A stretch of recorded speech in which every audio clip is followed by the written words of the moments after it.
소망합니다. 오늘 읽은 로마서 11장 말씀을 통하여서 돌감람나무와 같은 인생이라는 제목으로 함께 은혜를 나누도록 하겠습니다. 저희는 지금 로마서 9장부터 11장까지 있는 이스라엘 백성을 위한 하나님의 구원의 계획에 대해서 말씀을 묵상하고 있습니다. 로마서의 말씀은 참 중요하죠. 로마서는 신약의 교리를 세우는 아주 중요한 뼈대가 되는 말씀입니다. 그런데 로마서 말씀이 중요하고 많은 사람들에게 사랑을 받는 말씀인 반면에 이스라엘의 구원에 대해서 기록되어지고 있는 9장부터 11장까지의 말씀은 그만큼 사람들에게 환영을 받는 말씀은 아니에요. 왜냐하면 이 말씀을 읽는 사람들 중에 아니 나하고 아무런 상관도 없는 이스라엘의 구원에 대해서 내가 왜 말씀을 들어야 돼? 이런 마음을 갖는 사람이 있을 수 있기 때문이죠. 더군다나 요즘과 같이 이스라엘이 팔레스타인과 전쟁을 벌이고 있을 이때에는 이스라엘의 구원에 대해서 좀 여러 가지 생각을 갖게 된다라는 것입니다. 여러분, 이런 말씀들을 볼 때 우리가 때로는 좀 이해가 되지 않고 또 상황들을 볼 때 조금 답답한 마음이 생겨도 세상 사람들은 뭐 이스라엘이 잘못했다, 팔레스타인이 잘못했다, 또 원인에 대해서 이 전쟁의 원인은 무엇이냐를 집중해서 보는 사람이 있다면 이 전쟁이 끝나고 나면 어떻게 될까, 미래에 대한 좀 생각을 하는 사람이 있고, 각자의 생각의 관점들이 다 다르다는 거예요. 각자의 생각의 관점이 다 다르지만 우리가 신앙인으로서 이런 질문을 꼭 해봐야 된다는 것이죠. 각자가 가지고 있는 생각의 관점은 다 다르지만 하나님께서 바라보시는 관점은 무엇일까? 하나님은 과연 이스라엘의 구원에 대해서 또 오늘날 일어나고 있는 이런 전쟁에 대해서 어떤 생각을 가지고 계실까? 이런 질문들을 우리가 좀 해볼 필요가 있다라는 것이죠. 그래서 오늘 말씀을 통해서는 사람들의 여러 가지 관점이 아니라 하나님의 관점, 하나님의 생각을 우리가 좀 생각을 해보는 그런 시간이 되었으면 좋겠습니다. 많은 사람들의 관점이 있는 것처럼 세상의 관점으로 보면 이스라엘 백성들은 참 이해가 되지 않는 민족이에요. 왜냐하면 하나님의 선택받은 민족이었던 이스라엘 백성들이 또한 하나님의 버림받은 민족처럼 되어졌기 때문에 그렇습니다. 우리가 잘 아는 것처럼 이스라엘은 하나님의 선택받은 선민, 하나님의 택하신 민족이었지만 아수르 제국의 침략을 받습니다. 또 바벨론의 침략을 받습니다. 페르시아가 또 다스려요. 또 로마가 다스리죠. 제국들이 이스라엘을 이렇게 다스립니다. 또 로마가 다스릴 그때에는요, 이스라엘 가운데 굉장히 민족주의가 강했던 때예요. 그래서 이스라엘 민족을 통해서 하나님 역사하실 거야 해서 로마 제국과 함께 이스라엘 사람들이 싸웁니다. 여러분, 그 당시 로마 제국과 싸움을 벌이는 그런 민족과 나라는 없었어요. 로마는 아주 절대적인 힘을 가지고 있었거든요. 근데 이스라엘이 로마와 싸워요. 그래서 많은 반란들이 일어납니다. 로마가 이스라엘이 자꾸 반란을 일으키는 거예요. 그리고 나중에는 예루살렘을 아예 그냥 멸망시켜버리죠. 그리고 132년에는 로마가 공식적으로 이제 이 땅을 이스라엘이라고 부르지 마라, 팔레스타인이라고 불러라. 그래서 그 땅에 이스라엘이란 이름을 지워버립니다. 아예. 로마가 기독교를 국교로 받아들인 이후에도 이스라엘 땅에 그 이스라엘 이름이라는 그 이름을 회복시키지는 않았어요. 그리고 근대 이스라엘이 세워지기까지, 여러분, 근대 이스라엘은 1948년에 세워졌어요. 1948년까지는 이스라엘이라는 지금과 같은 나라가 없었어요. 그때까지 1800년이 넘는 시간을 땅도 없고 나라도 없고 국가도 없는 곳이 바로 이스라엘이 되었다라는 거예요. 그래서 너무나도 이해가 안 되는 것은 그렇게 땅도 없고 나라 이름조차 없는 이스라엘, 유대 민족을 그 당시에 가장 최고의 민족이라고 생각했던 게르만족, 히틀러의 나치는 이거 유대인들 놔두면 큰일 나겠어. 그래서 유대인들을 학살하죠. 공식적으로 600만 명의 유대인들이 학살을 당하고 죽습니다. 이런 600만 명이라는 것은요, 정말 엄청난 숫자예요.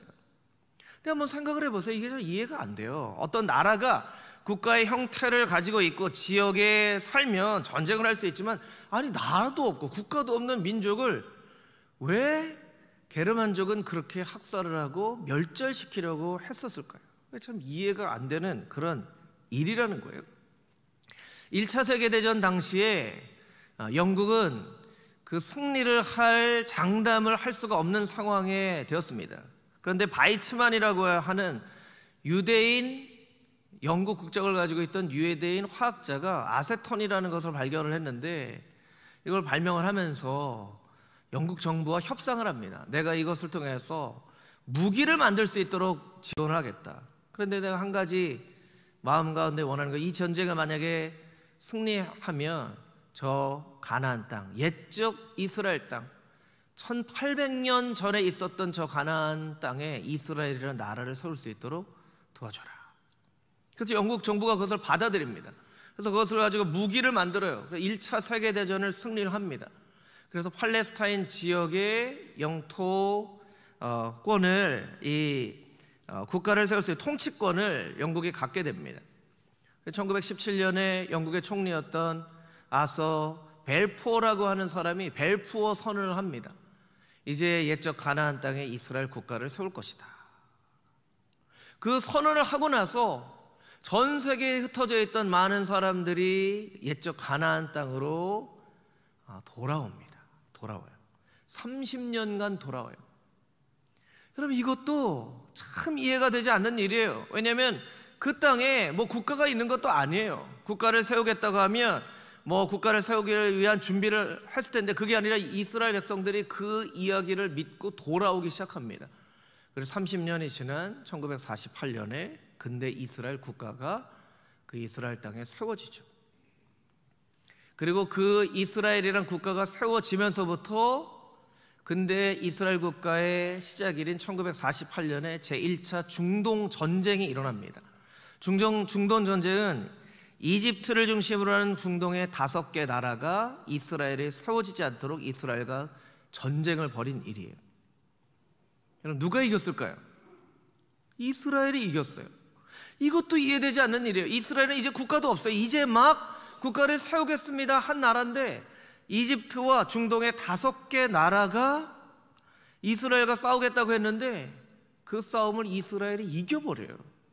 그래서 1차, 2차, 3차, 4차까지 어떤 전쟁은 6일 만에 이스라엘의 승리로 끝나기도 하고, 4차 중동 전쟁이 1973년에 일어납니다.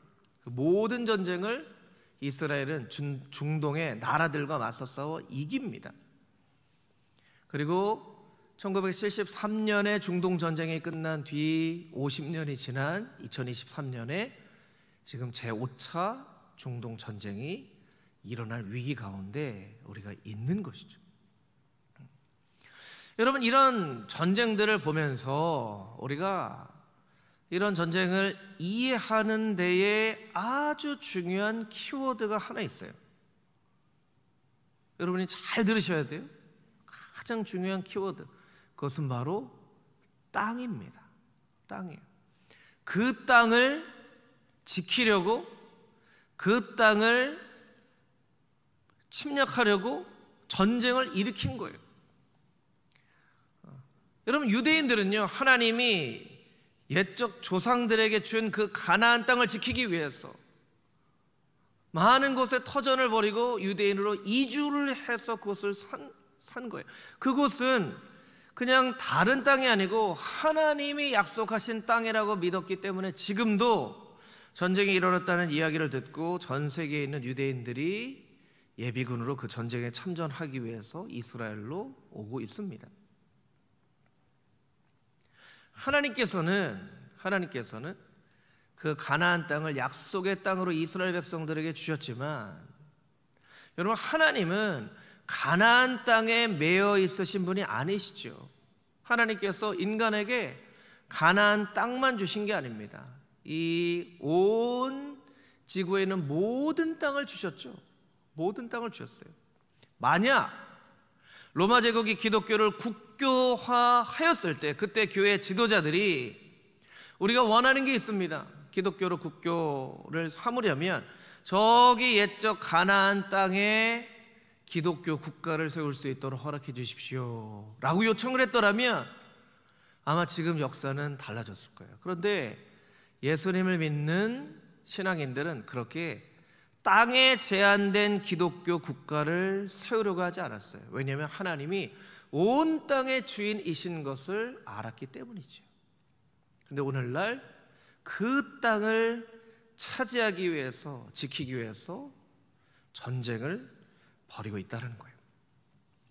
이것이 정치적인 역사적인 관점으로 볼 때의 이스라엘의 역사라면 영적인 관점으로 이 이스라엘의 구원에 대해서 어떻게 우리가 이해를 해야 되는가 한번 생각을 해볼 필요가 있다는 것이죠. 오늘 본문의 말씀의 바로 앞 구절에 있는 로마서 11장 12절 말씀을 우리 자막을 통하여서 같이 한번 읽어보도록 하겠습니다. 우리 한 목소리로 같이 읽겠습니다. 시작.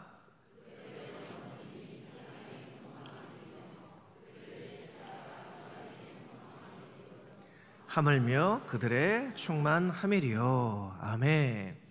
사도 바울은 이야기합니다. 그들의 넘어짐이 세상의 풍성함이 되고 유대인이 넘어져서 하나님의 택하심을 받은 이스라엘 족속이 넘어져서 세상의 풍성함이 되었다. 그들의 실패가 이방인의 풍성함이 되었다.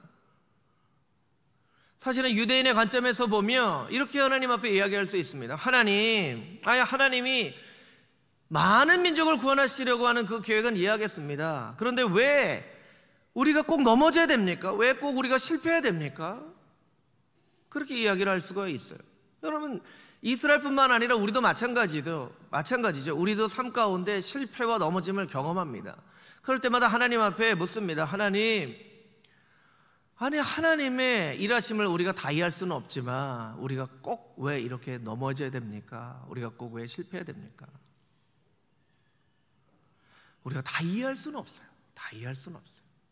그런 하나님의 역사 가운데는 그런 넘어짐과 실패를 통하여서 풍성함을 주시는 하나님의 계획도 있다라는 거예요. 여러분, 우리 민족도 큰 실패와 어려움을 겪었죠. 어쩌면 지금 이 아시아의 반도 국가 중에도 두 동강이 난 이 대한민국이라는 나라가 전 세계의 경제와 과학과 문화와 예술에 중요한 영향력을 미치고 있는 이런 나라가 될 수 있었던 것은 어쩌면 우리가 겪은 큰 실패와 넘어짐 때문에, 어쩌면 그런 실패와 넘어짐이 없었더라면 그냥 여타 다른 민족과 다를 바 없이 그냥 안주하고 이렇게 살았을 수도 있는데 어쩌면 그 넘어짐 때문에 우리가 더 이런 나라가 되어질 수 있는지도 모르겠어요. 여러분, 이제 가을이 깊어지잖아요. 이제 가을이 지나면 이제 겨울이 곧 올 거예요. 겨울이 지나면 이제 봄이 오죠. 목사님, 그런 얘기는 저도 할 수 있겠어요. 이렇게 생각하겠죠. 여러분, 봄이 오면 꽃이 피잖아요. 봄에 피는 꽃이 무슨 꽃이 있죠? 뭐 개나리도 있고 진달래도 있고 철쭉도 있고 이런 꽃들이 있어요. 여러분, 이런 꽃들을 사시사철 따뜻한 호주와 같은 나라에 심으면 그 꽃이 필까요? 안 필까요? 안 펴요. 어휴, 호산나 치는데 어떻게 이렇게 잘하세요? 네. 꽃이 안 펴요. 왜냐하면 그 꽃들은 춘화 현상이라는 버널리제이션이라고 하는 이런 현상을 거쳐야만 꽃을 피는 그런 꽃이에요. 이 꽃은요, 혹독한 추위, 반드시 아주 낮은 저온을 거쳐야만 꽃을 필 수 있는 그런 꽃이에요. 그럼 이런 꽃들은 하나님께 이야기를 한다는 거예요. 하나님, 우리는 왜 저렇게 혹독한 추위를 견뎌야만 꽃을 피워요? 근데 우리가 다 이해할 수는 없죠. 하나님이 왜 그렇게 꽃을 피우게 하시는지. 그런데 그 꽃에게는 그런 운명이 있다는 거예요. 이 개나리와 철쭉과 진달래가 해야 될 일은요, 겨울을 피하는 게 아니고, 겨울을 불평하는 게 아니고, 그 겨울을 잘 견뎌서 그 혹독한 추위가 지나가고 나면 아름다운 꽃을 피우는 것이 그 개나리와 진달래가 해야 될 일이에요. 여러분, 우리의 인생도 또한 다르지 않습니다. 우리 인생에도 혹독한 겨울이 찾아와요. 나는 안 원하지만, 나는 절대로 그런 시험과 넘어짐과 겨울을 원하지 않지만 그런 겨울이 찾아와요. 그러면 왜 나한테 이런 겨울을 주었습니까? 왜 이런 실패와 이런 아픔을 주었습니까? 라고 이야기를 하는 것이 아니라, 우리가 해야 될 일은 이 겨울을 잘 견디고 이 겨울이 다 지나가고 나면 아름다운 꽃이 피어나기를 원합니다 하는 것이 우리가 해야 될 일이에요. 금호중앙교회 성도님들 중에는 지금 투병 중에 있는 성도님들도 있어요. 또 재정적인 어려움, 혹독한 겨울을 나고 있는 분들도 있어요. 자녀들과 부부와 가족들의 문제가 있는 분들도 있어요. 그 어려움은 아마도 다른 사람은 절대로 이해할 수 없는 어려움일 거예요. 그런데 여러분, 그 혹독한 겨울 가운데 있는 성도님들, 나한테만 왜 이런 겨울을 주었습니까? 라고 하나님께 이야기하기보다 이 겨울을 잘 견디게 하여 주시고, 이 겨울이 다 지나가고 나면 아름다운 꽃이 내 인생 가운데 피어지게 하여 주시옵소서. 그렇게 기도할 수 있는 지혜로운 백성들이 다 되시기를 주님의 이름으로 축복합니다. 혹독한 겨울 지내기 어렵죠. 능력과 힘이 없어요. 그럴 때 십자가의 능력을 의지하고 예수님 손 꼭 붙잡고 날마다 나는 능력이 없사오니 십자가의 보혈의 능력으로 나를 지켜보아여 주시옵소서. 날마다 주님 손 붙잡고 그 어려움을 이겨나가는 그런 금호중앙의 모든 지혜로운 성도님들이 되시기를 다시 한번 주님의 이름으로 축복합니다. 아멘. 아멘. 17절부터 19절까지 있는 말씀을 우리 같이 한번 다시 읽도록 하겠습니다. 17절부터 19절 말씀입니다. 또한 가지 얼마가 꺾이었는데 돌 감람나무인 내가 그들 중에 젖붙임이 되어 참 감람나무 뿌리의 진액을 함께 받는 자가 되었은즉 그 가지들을 향하여 자랑하지 말라. 자랑할지라도 내가 뿌리를 보전하는 것이 아니요 뿌리가 너를 보전하는 것이니라. 그러면 내 말이 가지들이 꺾인 것은 나로 젖붙임을 받게 하려 함이라 하리니. 아멘. 본문은 이렇게 이야기합니다. 이방인들은 돌 감람나무인데 참 감람나무인 유대인들, 이스라엘 백성들에게 젖붙임이 되어서 이런 열매를, 신앙의 열매를 맺는 것이다, 이렇게 설명을 합니다. 사실 이것은 실제로는 좀 반대죠. 농업기술에서 젖붙이기는 생명력이 강력한 돌 감람나무에 좋은 열매를 맺을 수 있는 품종의 참 감람나무 가지를 젖붙이면 생명력 있는 그 돌감나무의 뿌리를 통해서 얻는 영양분으로 좋은 열매를 맺는 것, 이것이 바로 젖붙이기의 원리예요.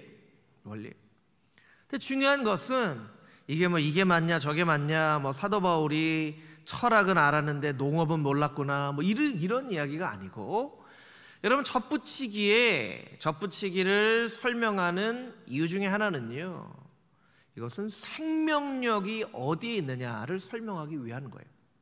생명력이 어디에 있느냐. 참감람나무는 열매를 맺는데 생명력이 없어요. 그럼 생명력이 강력한 돌 감람나무에 이렇게 젖붙여서 그 영향력을 받게 되는 것이죠. 그런데 한번 생각을 해보세요. 참감람나무가 이제 본문은 이제 반대로 설명을 하고 있죠. 나는 열매를 맺었는데 열매도 못 맺는 이 감람나무 하면 안 된다는 거예요. 왜냐하면 그 생명력이 그 나무로부터 왔는데, 이것을 어떻게 설명하고 있냐면 이렇게 설명을 하고 있죠. 도표를 좀 보여주시면 좋을 것 같은데, 이방인 크리스찬들은요 유대인을 통해서 생명력을 얻었어요. 유대인은 그 생명력을 하나님으로부터 얻었죠. 그래서 마치 돌감람나무가 참 감람나무로부터 얻고, 참 감람나무는 사실 땅으로부터 생명력을 얻게 된 거예요. 오늘 설교를 들으면서 아주 중요한 키워드가 있다고 그랬죠. 뭐라고 말씀드렸죠? 땅이라고 말씀드렸어요. 땅이에요. 생명력이 땅으로부터 왔다는 거예요. 그 이방인 크리스찬들이 유대인들을 향해서 자랑할 필요도 없고 비웃을 필요도 없다라는 거예요. 그것으로부터 생명력이 왔기 때문에 그렇죠. 여러분, 이런 감람나무의 비유를 보면서 우리에게 생각나는 말씀이 있어야 돼요. 여러분, 이 말씀을 들으면서 여러분에게 생각나는 신약의 말씀이 혹시 있나요? 이런 말씀이 떠올라야 되는데, 나는 포도나무요 너희는 가지니. 요한복음 15장 5절 말씀이죠. 우리 자막을 통해서 같이 한번 읽어보도록 하겠습니다. 시작. 나는 포도나무요 너희는 가지라. 그가 내 안에 내가 그 안에 거하면 사람이 열매를 많이 맺나니 나를 떠나서는 너희가 아무것도 할 수 없음이라. 아멘. 어느 날 포도나무 가지가 자랑을 하는 거예요. 내 가지에 열려진 포도나무 열매를 좀 봐. 나는 정말 멋진 포도나무 가지 같아. 누가 나보다 포도나무 열매 잘 맺을 수 있는지 나와봐. 근데 포도나무가 말하는 거죠. 야, 네가 어떻게 그렇게 열매 맺었는지 알아? 포도나무에 잘 붙어 있으니까 열매 맺은 거지. 이렇게 얘기를 한다는 거예요. 이방인 중에, 예수님을 믿은 크리스찬들 중에 성령의 열매, 복음의 열매, 교회가 세워지고 이런 열매들이 많이 맺혀졌어요. 그래서 그들에게 좀 자랑스러운 마음도 있었어요. 상대적으로 보니까 유대인들은 너무 미련한 거예요. 유대인 민족 중에 예수님을 보내주셨는데 예수님을 알지도 못하고 믿지도 못하고, 그러니까 그 크리스찬들 중에 아마도 유대인들을 향해서 자랑하고 싶은, 혹은 좀 비웃고 싶은 사람이 있었겠죠. 그러니까 사도 바울이 이런 비유를 했겠죠. 아니, 너들은 왜 이렇게 미련하니? 너희들 민족 가운데 예수님을 보내주셨는데 어떻게 예수님을 그렇게 믿지도 않아? 하나님께서 말씀하시는 거예요. 야, 그렇게 자랑하지 마라. 너희가 그렇게 열매 맺는 것, 그거 유대인들 생명력 도움을 받아서 열매 맺는 거야. 이렇게 말씀을 해주는 거예요. 아랍 사람들은 이스라엘을 향하여서 비난을 합니다. 그런데 여러분, 아랍 사람들도요, 결국 아브라함의 아들 이스마엘을 조상으로 여기고 있는 사람이잖아요. 한 뿌리예요. 이스라엘 사람들은 아랍 사람들을 아주 비난하고 천대합니다. 저 진짜 하나님도 모르고 거짓 알라를 믿는 저 멸망당에 마땅한 사람들, 이렇게 얘기를 합니다. 여러분, 그 사람들도 결국 하나님께서 지으신 사람들이에요. 그러니까 어떻게 보면요, 이스라엘과 팔레스타인의 싸움을 보면서 우리가 혀를 차고 아유, 저 참 미련한 사람들, 이렇게 생각을 할 수도 있다는 거예요. 그런데 사실은요, 우리도 그런 말 할 자격이 있는 사람들은 아니에요. 왜냐하면 우리도 6.25 전쟁을 겪었잖아요. 6.25 전쟁, 민족 간의 전쟁을 겪었어요. 우리는 6.25 전쟁이 북한에서 침략한 전쟁이다, 북한 사람들은 대한민국에서 남한에서 일으킨 전쟁이다 얘기지만, 다른 나라 사람들의 관점에서 보면 어때요? 자기 민족들끼리 싸우고 있는 것처럼 보여지는 거예요.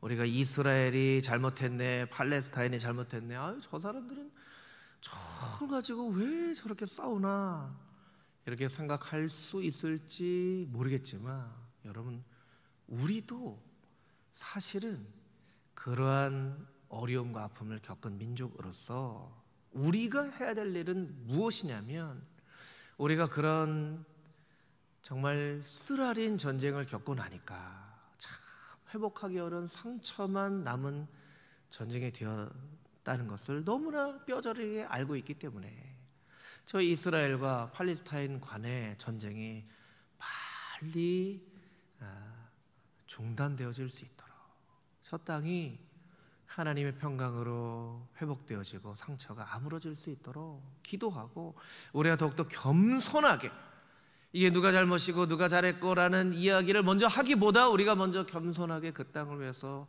기도하고 중보하는 일이 우리가 해야 될 일이라는 거예요. 우리가 어떻게 그 사람들을 미련하다 이야기할 수 있겠습니까? 오늘 본문의 말씀이 더욱더 겸손하게, 더 겸손하게, 참 감람나무조차 저렇게 내어 치셨은지 돌 감람나무인 너희일까 보냐. 너희가 돌 감람나무와 같은 존재라는 것을 잊지 말아라 라고 하나님께서 이 말씀을 통해서 우리에게 이야기하고 계신 것입니다. 여러분, 우리가 스스로 겸손하게 우리 스스로를 위해서도 또 특별히 전쟁 가운데 있는 이스라엘 땅을 위해서도 간절한 마음으로 하나님의 평화를 구할 수 있는 금호종항의 모든 성도님들이 다 되시기를 주님의 이름으로 축복합니다. 아멘. 우리 20절부터 24절까지 있는 말씀을 같이 한 목소리로 읽어보도록 하겠습니다. 함께 읽겠습니다. 옳도다. 그들은 믿지 아니함으로 꺾이고 너는 믿음으로 섰느니라. 높은 마음을 품지 말고 도리어 두려워하라. 하나님이 원 가지들도 아끼지 아니하셨은즉 너도 아끼지 아니하시리라. 그러므로 하나님의 인자하심과 준엄하심을 보라. 넘어지는 자들에게는 준엄하심이 있으니 너희가 만일 하나님의 인자하심에 머물러 있으면 그 인자가 너희에게 있으리라. 그렇지 않으면 너도 찍히는 바 되리라. 그들도 믿지 아니하는데 머무르지 아니하면 접붙임을 받으리니 이는 그들을 접붙이실 능력이 하나님께 있음이라. 내가 원 돌 감람나무에서 찍힘을 받고 본성을 거슬러 좋은 감람나무에 접붙임을 받았으니 원가지인 이 사람들이야 얼마나 더 자기 감람나무에 접붙이심을 받으랴. 아멘. 오늘 본문의 말씀은 신앙의 단순한 원리를 이야기합니다. 20절 말씀을 자막으로 보여주시면 20절에 이렇게 돼 있죠. 그들은 믿지 아니함으로 꺾이고 너희는 믿음으로 섰느니라. 믿지 않으면 꺾이고 믿으면 서는 것이 신앙의 아주 단순한 원리예요. 이것은 인종과 성별과 모든 것을 초월하는 신앙의 아주 변하지 않는 원리예요. 믿지 않는 자들은 꺾이고 믿는 자들은 세워지는. 그런데 이 신앙의 단순한 원리를 설명하기까지는 한 가지 더 중요하게 우리가 살펴볼 말씀이 있죠. 22절 말씀인데요, 22절에 이 구절이 있습니다. 하나님의 인자하심과 준엄하심을 보라. 여러분, 인자하심은 사랑을 의미합니다. 준엄하심은 공의를 말해요. 저를 따라서 같이 한번 해보실까요? 인자하심과 준엄하심. 인자하심과 준엄하심. 하나님은 사랑과 공의의 하나님이죠. 사실은 사랑과 공의는 서로 함께 존재하기가 어려운 거예요. 근데 부모로서 자녀들을 키워보면 사랑의 마음도 있지만 때로는 올바른 길을 가르쳐야 되는 그런 모습이 있잖아요. 근데 우리가 안타까운 것은 나에 대해서는 사랑하심이라는 원칙을 적용하고 다른 사람에 대해서는 준엄하심이라는 원칙을 적용할 때가 많다는 거예요. 나에 대해서는 사랑과 인자로, 다른 사람에 대해서는 공의와 준엄하심으로 그렇게 적용한다는 거예요. 사실은 반대가 되어야 되겠죠. 나 자신에 대해서는 공의로, 다른 사람에 대해서는 사랑으로. 여러분, 뉴스에 보면요, 이스라엘 사람들은 이스라엘 민간인이 이렇게 죽었습니다, 팔레스타인 사람들 정말 나쁜 사람들입니다 합니다. 팔레스타인은 또 어떻게 얘기하죠? 팔레스타인 민간인이 이렇게 죽었습니다, 이스라엘 사람들 정말 나쁜 사람들입니다 이야기합니다. 그런데 서로 자기들의 공격으로 상대방의 민간인이 죽은 것은 이야기 안 해요. 그렇죠? 그러니까 자기에게는 사랑으로 이야기합니다. 다른 사람에 대해서는 공의로 적용을 하는 거예요. 여러분 살다 보면요, 다른 사람에 대해서 막 이렇게 저렇게 이야기를 막 하는 사람이 있어요. 그것은요, 사실은 무엇을 이야기를 하는 거냐면 나 자신에 대해서는 잘 돌아보지 않는 사람입니다 라고 스스로 얘기하는 거하고 마찬가지.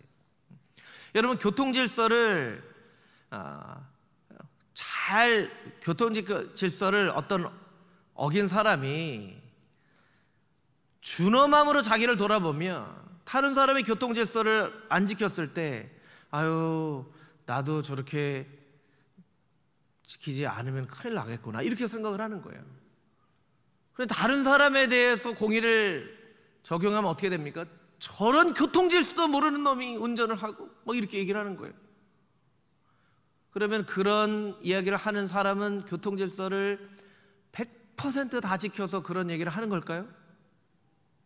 그런 걸까요? 아니에요. 다른 사람에 대해서 막 이야기합니다. 이 사람은 뭐도 안 좋고 이 사람은 뭐도 안 좋고 아유 저 사람은 막 저거 보기도 싫고 막 얘기를 합니다. 그럼 그렇게 이야기를 하는 사람이 그럼 자기 자신은 완벽하기 때문에 그렇게 얘기를 하는 걸까요? 좀 찔리세요 여러분? 이 얘기를 드리는 이유는요, 다른 사람에 대해서 뭐라고 얘기할 필요가 없다는 거예요. 여러분 가운데도요, 다른 사람 뭐가 안 좋고 막 이야기를 하기 좋아하시는 분이 있다면 오늘부터 그런 태도를 좀 바꿔야 돼요. 나 자신에 대해서는 준엄하심으로, 다른 사람에 대해서는 인자함으로, 다른 사람의 잘못에 대해서는 좀 용서하고 좀 너그럽게 받아들이고, 나 자신에 대해서는 아주 엄격하게 적용할 수 있도록 해야 된다는 거예요. 그렇게 해야지만 이 땅 가운데 하나님의 공의와 평화가 이루어지는 거예요. 근데 우리는 참 안타깝게도 그 반대로 적용을 하면서 살고 있다라는 것이죠. 그래서 사도 바울은 마지막으로 아주 중요한 메시지를 우리에게 들려줍니다. 그래서 바로 22절에 있는 말씀인데, 22절을 다시 한번 자막으로 보여주시면, 너희가 만일 하나님의 인자하심에 머물러 있으면 그 인자가 너희에게 있으리라. 23절 말씀을 보면 그들도 믿지 아니하는데 머무르지 아니하면, 여러분 오늘 본문은요 독특하게 머무르지 아니하면 이라는 표현을 써요. 여러분 이스라엘은요 그냥 예수님을 믿지 않은 게 아니에요. 그냥 예수님을 거부한 게 아니에요. 예수님을 믿지 않는 땅에 살기로 결정한 거예요. 예수님을 믿지 않기로 한 그 불신의 땅에 살기로 정착하기로 결심한 거예요. 여러분 우리가 예수님을 믿는다는 것은요, 예수님을 믿지 않는 불신의 땅으로부터 예수님을 믿는 믿음의 땅으로 우리의 터전을 다 옮겨서 이사를 한 거예요. 여러분 왜 하나님은 갈대아 우르를 떠나 하나님이 지시할 땅으로 가라고 하셨을까요? 갈대아 우르에서는 하나님을 믿을 수 없기 때문에 그렇게 하게 하신 걸까요? 여러분 하나님이 아브라함을 믿게 하시려면 그냥 갈대아 우르에서도 하나님을 믿게 하실 수 있었어요. 근데 하나님이 왜 아브라함을 굳이 내가 살고 있는 그 조상적부터 살고 있는 갈대아 우르를 떠나서 내가 내게 지시할 땅으로 가라고 말씀하셨냐면, 그것이 바로 믿음이기 때문에 그래요. 믿음의 삶을 설명하시기 위해서. 믿음이라는 것은 그냥 단순히 믿는 것이 아니라 불신의 땅으로부터 믿음의 땅으로 모든 터전을 옮겨서 그곳에 머물러 사는 것임을 설명하시기 위해서 그 땅으로 가게 하신 거예요. 여러분 이스라엘 백성들은 근대 이스라엘 국가를 형성하기 위해서 유럽에서, 미국에서, 때로는 저 남미에서 살다가 그냥 그곳에서도 유대인으로 살 수 있었어요. 그런데 이스라엘 근대 국가를 형성하기 위해서 터전을 버리고 하나님께서 조상에게 주셨던 그 영적인 가나안 땅에 살기 위해서 그곳으로 이사를 와서 근대 이스라엘 국가를 이루었어요. 그 땅이 그 사람들에게는 그렇게 중요한 땅이었던 것이죠. 그런데 그들은 불신의 땅을 버리고 믿음의 땅으로는 오지 않았어요. 예수 그리스도께서 거하시는 그 땅에 거하는 것에 대해서는 그들이 아무것도 모르고 있었던 거예요. 그렇기 때문에 이와 같은 전쟁을 벌이는 것이죠. 여러분, 믿음이란 무엇입니까? 우리가 어떤 땅에 발을 딛고 살아가느냐가 바로 믿음이에요. 우리가 발을 딛고 살아가는 땅은 예수님이 다시 다스리시는 땅, 말씀의 땅, 기도의 땅, 예배의 땅에 발을 딛고 살아가는 것임을 우리가 알아야만 돼요. 여러분, 예수님이 계시지 않는 땅은 원망의 땅입니다. 죽음의 땅입니다. 원수 갚는 땅입니다. 불신의 땅입니다. 두려움의 땅입니다. 그것이 아무리 하나님이 말씀하신 가나안이라 할지라도 그것이 예수님이 계시지 않는 땅이라면 그것은 절대로 하나님께서 주신 평화의 땅이 되어줄 수 없어요. 오직 예수 그리스도의 십자가의 보혈이 왕노릇하시는 그 땅이어야만 그 땅 가운데 진정한 평안과 감사와 기쁨이 넘쳐날 수 있는 것이죠. 여러분, 오늘과 같은 이런 상황 가운데 로마서 11장 말씀을 보면서 우리가 우리 스스로에게 꼭 질문해 볼 필요가 있습니다. 나는 어떤 땅에 발을 딛고 살아가고 있는가? 나는 말씀의 땅에 발을 딛고 살아가고 있는가? 나는 기도의 땅에 발을 딛고 살아가고 있는가? 나는 예수 그리스도의 거룩한 보혈이 선포되어지는 그 땅 가운데 발을 딛고 살아가고 있는가? 우리 스스로에게 질문하고 돌아보며 살아야만 한다는 거예요. 그렇지 않으면 우리의 가정도 우리의 기업도 하나님이 계시지 않는 땅, 풍요로운 듯 보여지지만 진정한 평강이 없는 땅, 그 땅 가운데 우리가 살아갈 수 있다라는 것입니다. 금호중앙교회 모든 성도님들을 주님의 이름으로 축복합니다. 여러분들은 말씀의 땅에 발을 딛고 살아가는 믿음의 사람들이 되시기를 주님의 이름으로 축복합니다. 기도의 땅에 발을 딛고 살아가는 성령의 사람들이 되시기를 주님의 이름으로 축복합니다. 예수 그리스도의 보혈이 선포되어지고 예수님께서 왕 되신 그 땅 가운데 하나님의 믿음의 백성으로 살아가는 그런 하나님의 거룩한 백성의 삶이 되어질 수 있게 되기를 주님의 이름으로 축복합니다. 아멘.